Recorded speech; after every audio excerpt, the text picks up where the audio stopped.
इस बार डीयू जो है वो बोर्ड्स के मार्क्स पे भी एडमिशन देने वाला है, या फिर बोर्ड्स के मार्क्स का ओवरऑल क्या कुछ कोर्सेज में देगा, सब में नहीं देगा, ऐसा कुछ जो है ऐसा बच्चों के तो डाउट्स नहीं थे? है, बट ये मैं समझ सकती हूँ कि क्यों ये नैरेटिव बिल्ड होता जा रहा है। वो ये है क्योंकि पिछली साल हमने जो अपना मॉपअप राउंड किया था वो हमने बोर्ड के मार्क्स के ऊपर किया था। जो लास्ट राउंड था हमारा वो फिजिकल मॉपअप था, और उससे पहले बिल्कुल सब लास्ट जो था मॉपअप जिसमें हम क्लास 12 पे लेते हैं।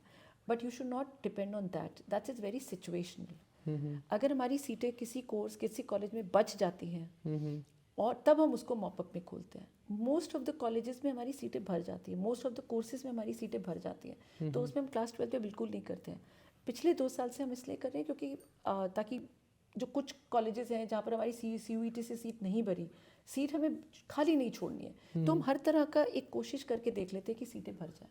कुछ हमारे पास रिप्रेजेंटेशंस आ जाती हैं कि नहीं, बच्चों को मालूम था कि CUET देना है, but they are bright students, so why deprive them also. Some colleges have their local responsibilities also. कुछ कॉलेजेस हमारे हैं जो पेरिफेरल पे हैं, जिनमें वो बच्चे आते हैं जिनको ज़्यादा जानकारी नहीं थी, और वो बच्चे वहाँ पढ़ना चाहते हैं बट CUET नहीं दे पाए, but they are bright students and the college is also willing to take them.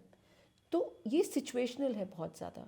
Weather how much we will do every year is very very situational. तो अभी ऐसा कुछ नहीं है कि हम बोर्ड के आधार पर एडमिशन करेंगे, ये हम time will only tell us this year what policy we will allot, but definitely initial rounds are purely on the basis of CUET and not on board. It will be purely जैसे पहले चल रहा था, सिर्फ CUET, solely on the basis of scores of CUET he admission होगा. Then we will decide.